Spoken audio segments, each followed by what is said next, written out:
Hey everybody, how y'all doing? Welcome to the Blue Chip Podcast by fans for fans. This is your host Cody Potter. How y'all doing today?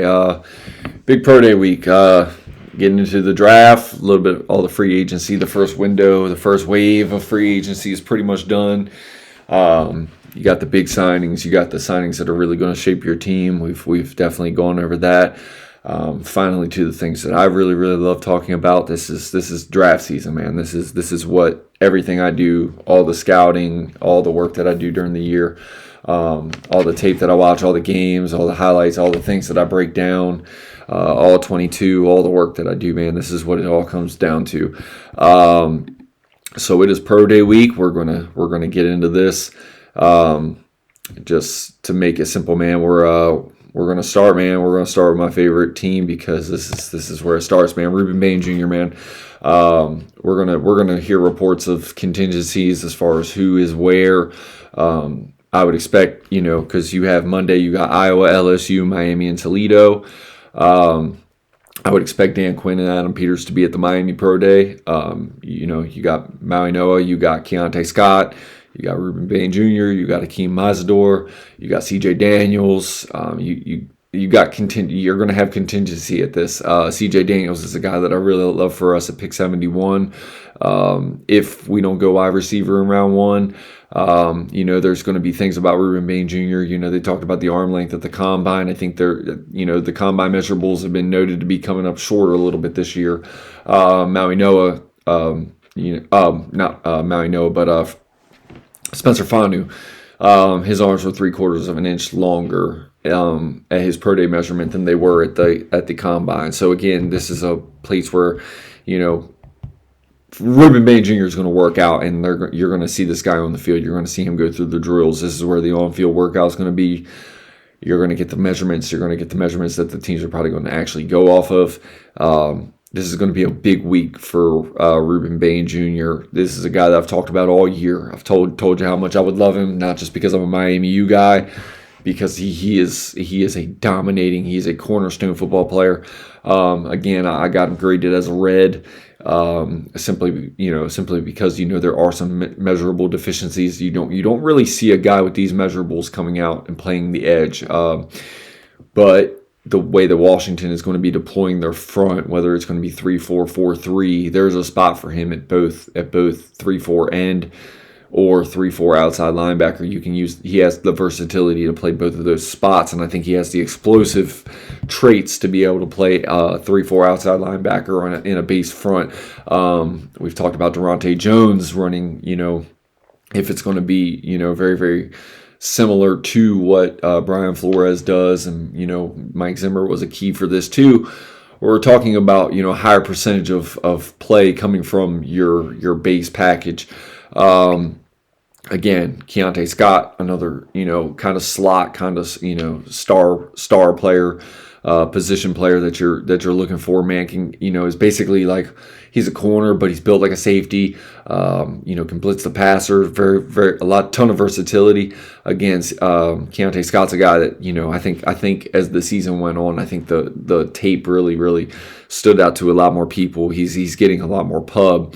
I would expect our contingency to be heavy towards Miami. That doesn't mean we're not going to have scouts at Iowa, LSU, Toledo, things like that for Monday. Going to Tuesday, we're about to get into that. Tuesday is another big day. I would expect our contingency to be here, and that is Notre Dame, and that is for Jeremiah Love. Jeremiah Love is a stud, man. I've talked about him ad nauseum. He is the best player in the draft for me. I've read reports. Commanders have Jeremiah Love as the premier player in this draft. I think 32 teams, if their scouting department is doing what they're supposed to be doing, would probably have Jeremiah Love as the premier player in the draft.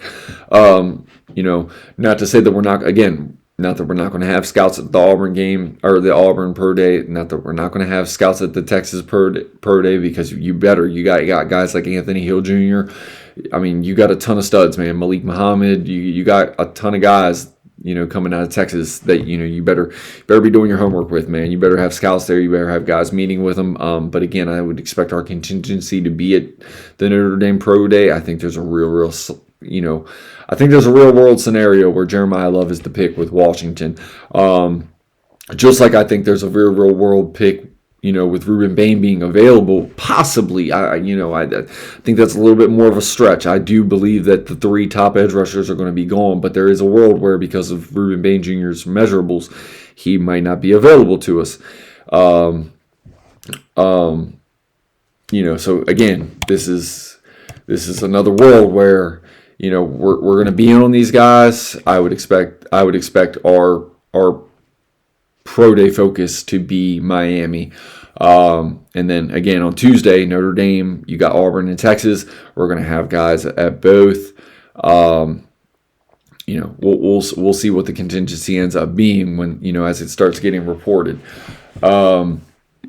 But again, Jeremiah Love, it's more than just the running back position for me. This is the reason that I am so high on him, is the reason that everybody's come around to it. There's a reason why people are talking about him. It's not just because the positional value, the strength of this draft, isn't at positional, high positional values outside of edge rusher. There's a really, really deep edge rusher class, but you're not talking about the premier elite level Myles Garrett type guys. There will be them type of guys next year.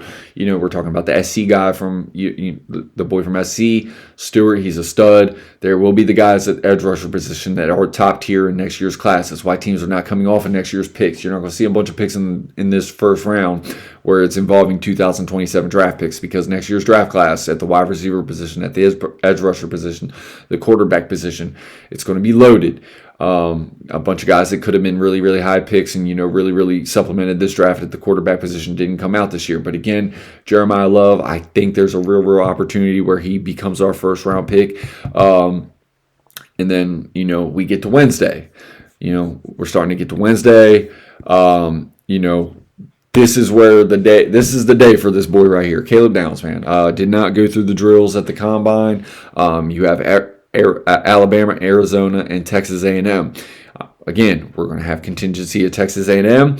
We're going to have contingency at Arizona. We're going to have scouts all over the place. But if I had to bank where I'm going to see Dan Quinn and Adam Peters and our top guys, whether it's going to be a Durante Jones or whether it's a David Blau being at the Notre Dame pro day and being involved and being very active, you're gonna hear these reports. If you were asking me where we're going to be at on Wednesday, it's going to be at this Ohio State Pro Day, man. And I think Caleb Downs is a real shot, man. Caleb Downs, I talked about this guy all season long. Do I think Daniel Thiemann has done everything throughout his career to be right up there with Caleb Downs? I do. I really, really do. That said, whatever Caleb Downs tests at, whatever he runs, whatever he looks like on field, I already know what this kid is on tape, man. This kid is rock solid. Again, I've talked about physical deficiencies with Caleb Downs, when it comes to the strong safety position. That's the position that I believe he's best at. Doesn't mean he can't play over the top. He does play over the top. He's got the skill set to do it. He's rangy, he's fast, and he's smart, and he's instinctual. But his best skill set is down in the box. So again, when I talk about being down in the box, when you're talking about a guy that's 5'10", 205 pounds, Dan Quinn, we've talked about it for years, man. 220, 225, that's a great size for a rangy, strong safety. When you're talking about what Caleb Downs is going to run, it's going to be around the premier level strong safety times, but again, you're giving up about 15 pounds. Versatility, is all there, but the size, is he going to hold up to the physical nature of that position in the NFL? It's going to be a big day for Caleb Downs. We already know about Sonny Styles. We know what he ran. He doesn't even have to work out at this pro day. We already know what Sonny Styles is on tape. He's going to go through his field drills. Sonny Styles is going to compete. We know what he is. And again, Arvell Reese. I mean, I could have highlighted a bunch of these guys, whether it is, Caleb Downs, Arvell Reese. I could have put the clips from any of them guys on this tape. But again, I went with Caleb Downs because, as I've talked about all season long, the tape is king for me. And if you told me the best player on tape from Ohio State, no matter what the measurables are, no matter what it is, the best guy on tape for Ohio State, to me, is Caleb Downs. I love McDonald. I love the nose tackle that from them. McDonald, he is a stud. He should be a first round pick. But again, there's always the things that you're looking for. Caleb Downs is the guy for me on tape, even over a Sonny Styles, who is a blue chip level player. We know that Sonny Styles is going to be picked top 5, top 10. I mean, top 10 is the floor for me. I mean, there's no way that he would make it past Dallas. So moving forward into this draft, I find it kind of hard to believe, with the Giants ahead of us and other guys, that Sonny Styles is even available to us, especially after what he did at the Combine. I think the Giants made some insurance picks ahead of us at the linebacker position, just in case they could not get a Sonny Styles. I think Sonny Styles is probably the pick to the Giants. If I was a gambler, if I had to put money on a pick, I would say Sonny Styles is off the board at number 5. Which means, and I've thought about this, and realistically, I think our pick, I've said it with Ruben Bain. I think Ruben Bain Jr. is gone. Is there a chance that he's there? Of course there's a chance that he's there. And why would he be there? It's because of the measurables. But if I had to take a guess between all the names that are going to go ahead of us and the draft value, I would pretty much bank on Arvell Reese being gone. I'm pretty positive that David Bailey will be gone. We're going to get to him next. But I do think ultimately the Washington Commanders, when they are on the clock, there's going to be 2 names that are on that board. And I think the 2 names that we are going to be picking between on that board are the last 2 players that I've mentioned. And that is Caleb Downs, or highlighted, and that's Caleb Downs and Jeremiah Love. I think those are the 2 players that Washington is going to be staring down and making their pick between. Could it be Carnell Tate? Again, another player at this Ohio State Pro Day. You're looking to see certain things from him. What does he run? Can he improve on his time from the Combine? Does he need to? I don't think he really does. A 4.54 is plenty of speed for everything that you saw from Carnell Tate on tape. He's not winning with speed. He has plenty of speed to win. It is the nuances in the route running refinement. It is the body control. It is the catching above the rim, catching away from his body. It is the finesse that he plays with on the outside of the hashes. Can he improve the physical nature of his game as far as playing the middle of the field, on quick slants and things like that, and catching through contact, the things that Terry McLaurin specializes in? Of course he can. And to progress to be the blue level player that, Carnell Tate has the upside to be, he needs to develop that in the NFL. And I believe he will. And, if he's working, for the next 3 seasons with, Terry McLaurin in the same room, I would expect Carnell Tate to elevate his all-around game to include those type of facets to his game. So let's get to the next player. This is for Thursday. Thursday is Texas Tech, David Bailey. Do I think David Bailey is available to us? I do not. Love Lee Hunter. I love Jacob Rodriguez. The safety, their strong ends, free safety, really, really good players, man. There's a lot of players coming from this defense that are going to go round 1, round 2, round 3, and they are value players. Jacob Rodriguez, turnover machine, stud, super instinctual from the linebacker position. Lee Hunter, the nose tackle from Texas Tech, man. There's a reason why that defense was so intimidating, so locked down, so fast and so physical, and allowing David Bailey to come off at the edge and just be that guy. And then, Romello Height, a little bit older prospect, but again, a guy that I really, really, really like. I think he's going to be a late day 1, probably early day 2 pick. I can pretty much bank on that. Again, there's no sure things in the draft, and outside of a medical or concern or something like that coming up, I don't think there's anything to worry about. But this is a big week for pro days, man, and that's why I'm highlighting this. This is what I love to do. These are players that, again, if you've been watching the pod week after week, month after month, all season long, if if you've been watching the pod, these are all names that I've talked about because they are all guys that play the type and style of football that you want from your team. David Bailey really, really elevated in what you just saw right there behind me in the run department. Stopping, getting tackles behind the line of scrimmage on his way to the quarterback. He elevated his tackling in the run game and how he truly sets the edge. In the Oregon game, man, that was a David Bailey highlight. I mean, you could pretty much just look at David Bailey all throughout that Oregon game. But again, every player on that defense showed exactly what they are, man. In fact, teams were staying so far away. The Oregon was staying so far away from Jacob Rodriguez that their other linebacker ended up with 2 interceptions and 2 turnovers. So again, Thursday is going to be a big day. I would expect our whole contingency to be at the Texas Tech Pro Day. There's a big reason why, man. David Bailey is a stud. He is going to be a top 5 pick in this draft. If not, 7 is the floor. Like I said, I don't expect him to be available, but they're going to be doing their homework. He's going to be there. Lee Hunter would be him. If we had a second-round pick, man, and Lee Hunter was somehow available at that spot, which we don't have. So, again, this is a world that we're not even, really, really looking at outside of moving back in the first round because maybe a bunch of players are available. Maybe we move back a couple picks, still still staring at a Caleb Downs. You still believe you could get a guy like that? Maybe that's a possibility, but again, I don't see many trade ups in the top 10 with the assets that you're going to have to give up to get them. But let me tell you, man. I mean, if you told me that we went to the draft, we moved back to maybe pick 9, Chiefs moved up for Jeremiah Love or something like that, and then the Washington, or maybe they move up for Caleb Downs, and then Washington moves back, and then next thing you know, you're staring Jeremiah Love at 9. Pick up a second-round pick, and then you got a Lee Hunter on this defense, man. That's home run type work. Again, I don't think there's going to be value in moving back. I don't think that the value is going to be there. Of course, teams are going to call, but I don't think the type of haul that you're going to want to get to move back even 2 picks, I don't think it's going to be there for this team. Not in this draft. But again, you see it all the time. Things happen on draft day that are very, very hard to predict. It'll be a thing. So this next player is a player that we have talked about. I've definitely talked about this guy, man. It's really, really going back and forth for me because for 2 different reasons, man. Because one, I couldn't draft the kid, not in the first round. Is his tape worthy of being a top 7 overall pick? Of course it is.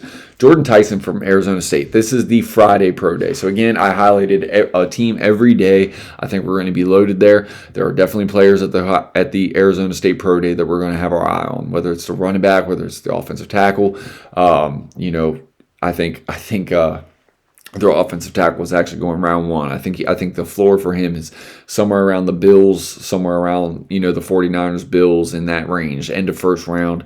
He definitely did everything to elevate his game. He's a true right tackle. I think right tackle will be a great addition for the San Francisco 49ers. Right tackle will be a great addition for the Buffalo Bills and keeping Josh Allen healthy and only improving to that run game and everything that they do.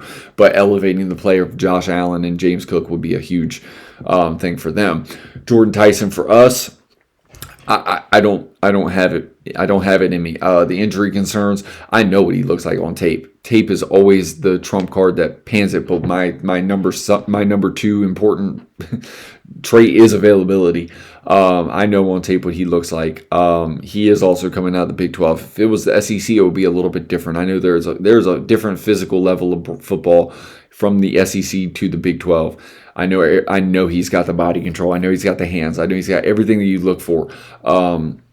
Personally, I think him and Cardinal Tate are very similar players, and I got Cardinal Tate much higher than Jordan Tyson simply because of the injuries and the availability. I know if I had to bank on the 2, I'm going Cardinal Tate all day, every day, and twice on Sunday. But I know because of that, more than likely Jordan Tyson is going to be in that. He's going to be the best player available on the board to some team. Now, for me, he's a J2 pick because of the availability. I know that his tape is what it is, and he is going to get drafted in the first round. And I think it's going to be to a team like Philly, who goes off of that consensus board, where he's just too good. The value is just too high for everything that he does do on tape. The situation that they got going on with A.J. Brown over there, I think they're going to move A.J. Brown after they make this type of selection. And it could be very similar. It could work out very similarly to how it worked out for the Tennessee Titans long term. They took the receiver that we've re-signed here in Treylon Burks. a big physical, similar style receiver. I think Jordan Tyson is more of a nuanced style player to what Devontae Smith gives him. There is a physical nature of the game that he doesn't have that A.J. Brown does. Could Philly prioritize more of a Denzel Boston or something like that in that position because of that physical nature? They could. But again, Jordan Tyson on a consensus board, and that is very, very similar to what Howie Roseman has always kind of gone off of, at least specifically in these last 5 or 6 drafts. It's always typically off the consensus board. So off the consensus board, you're going to be looking at Jordan Tyson being the best player available when Philly is on the board. It's why I've mocked him there. It's why it makes sense to me. And I know when he's on the field, that means he's going to be a thorn in the ass for the Washington Commanders, because that's what happens when players like this go to Philly. But it's the availability for me. Can it all turn around for him in the NFL? Yes, I know it can. But where Philly is at in their timeline and where the Washington Commanders are at in their timeline, Washington cannot gamble with a player with this type of injury chart. And I know it's nothing major. We're not talking about no knee reconstructions. We're not talking about blown Achilles. We're not talking about things like that. We're talking about hamstrings and things like that. But as we've seen with players like Julio Jones and players, that have hamstring issues, Marshawn Lattimore, if you want to talk about, from a Commander's side of it, Marshawn Lattimore. Eventually, these hamstring injuries continue to pile up, and eventually it does have an impact on their game, and it has an impact on their tape. So again, you see the get off, you see all these things in the background that I'm talking about with Jordan Tyson. Trust me, the tape is worthy of a top 7 pick. I couldn't make the pick. If it was up to me, if it was my job, I just simply can't do it. But I do expect us to have a large contingency of, Adam Peters, Dan Quinn, very, very active this week. They're going to be flying around. Whatever the Commanders 1 jet is going to be flying around. We're going to be very active at these pro days. But if I am highlighting a player from the Arizona State pro day, Jordan Tyson is going to be the one. Is he even working out? Again, still trying to come back, work his way back from a hamstring injury.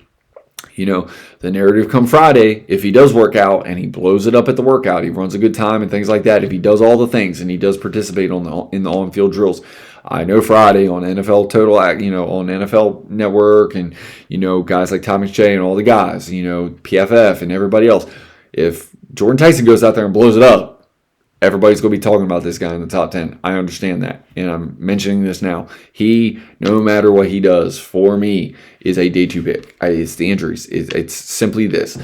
The Washington Commanders in their organization cannot look at this long term and gamble on a player with this type of injury history. Does that mean he's going to be Does that mean he's not going to be the best player in this draft at the wide receiver position? Could he be the best player in the draft overall? Could. He very much could. You cannot make that gamble with this team, not with the state of this franchise where we are long term. You need more of a sure thing. You need a safer pick. It cannot be that. That boom is not worth that bust. And, this team cannot afford to have a guy that is not available, a quarter of the season, half of the season, whatever it is, going into the playoffs. Now all of a sudden he's not available. He's banged up and you don't have him. Just like Arizona State last year when they played Texas in the national title game or in the playoff game.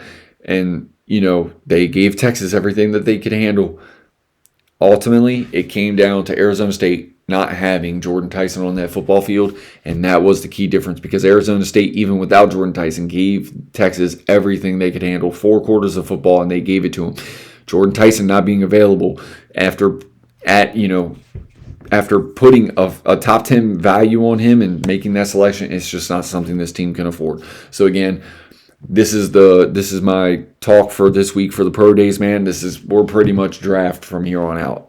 I'll continue to do mocks. I'll start doing later round mocks. I'll start doing other teams and things like that. I'll probably be putting out a lot more content over the next, 3 or 4 weeks until the time of the draft. And then after the draft, we'll be breaking down the things that happened in the draft. So this is a very, very, very, very, busy month and a half for me. The work to me is already done, so it's only really actually putting out the content and things like that. That's the only part that makes this busy. The work is done. My grade is locked. My board is locked. I will probably go over my top 50, maybe even top 100 episode, depending on how quickly I can get that timed in for you guys. But again, this is where I think our contingency is going to be for the week. I think, like I said, Monday, Iowa, LSU, Miami, Toledo. I expect our contingency to be very, very heavily leaning towards Miami. Tuesday, Notre Dame, Texas, Auburn. I could see it split between Texas and Texas and Notre Dame, but I'm gonna lean heavier towards Notre Dame because of Jeremiah Love. And then also you got Malachi Fields and other guys like that. Trust me, there's a lot of guys on the Notre Dame roster. They're very, very worthy of being, and they're going to be very, very impactful players in this league in the second, third, fourth, fifth round. Wednesday, Alabama, Arizona, Ohio State, and Texas A&M. Again, I would expect our contingency to be heavier at Ohio State simply because of the top pick that we have in the draft and just just the amount of players that the Ohio State Buckeyes have coming out in this draft. I mean, you're going to have 4 guys that are probably picked in the top 10. That's crazy. It's even a possibility of having 4 guys in the top 5. It could go that way. They are truly worthy of those picks. Do I see it happening that way? No. I think probably 4 in the top 7, top 8 is more where I'm leaning with the Ohio State players. Texas A&M, they're loaded in their own right. Casey Concepcion, their offensive tackles, their defensive players, Cassius Howe and things like that. Cassius Howe and his measurables at his pro day are going to be very, very important too. So again, man, and then Thursday, as I said, David Bailey, Texas Tech, Romello Height, all them guys, Jacob Rodriguez and things like that. Very, very important for this team. I think we're going to be loaded up there too. And then Friday, as I said, Arizona, we spoke about Jordan Tyson and all them guys. As I said, man, if I had to put money on it, I think the 2 guys that we're picking between are Caleb Downs and Jeremiah Love. One's more need. One is going. Honestly, I mean they're the 2 best players. I mean that are going to be available to me. You can't go wrong with either. I lean heavier towards Jeremiah Love. I think he's got the high weight speed and all the traits that I think accentuate what Adam Peters is going to focus on. This is another reason why I've brought up Daniel Thiemann and things like that, because I do think if you were going high weight speed and things like that, I think Daniel Thiemann gets you a lot closer to that neighborhood and that bracket and the versatility that he shows on his tape. But Caleb Downs, Jeremiah Love, I think the pick is between those 2 names. Ultimately, come draft day, a lot of things are going to change between then. From a media standpoint and the things that are being reported, these guys on the field workouts are definitely going to be indicative and very much change the narrative, man. Stock goes up, stock goes down. Ultimately, when the draft comes, like I said, my board doesn't necessarily change unless some nightmare situation happens. But again, thank you guys for checking out the Blue Chip Podcast, man. It's going to be a busy, busy week for me. I'm going to try to get content out to you guys each and every day this week from each pro day. It's going to be very, very telling where the Washington Commanders have their guys at. Again, I'm a Washington Commanders-based pod as far as who I scout for and how I really, really do my reporting and things like that. It's scheme fits and things like that for me, but it all kind of works in sync with the coaches and styles that we have. But ultimately around the league, man, you're all looking for the same thing. Looking for very, very big, fast, explosive, dynamic, love football players type deal. So again, man, have a blessed week, man. This is Cody Powder from the Blue Chip Podcast. I really, really do appreciate you guys. Like, comment, subscribe, to the page. It only helps me out and things like that for getting my views out there and getting them up and things like that, man. I put a lot of work into this, so I really, really appreciate for anybody that stuck around this long. Again, have a blessed week and, enjoy your day. Be safe.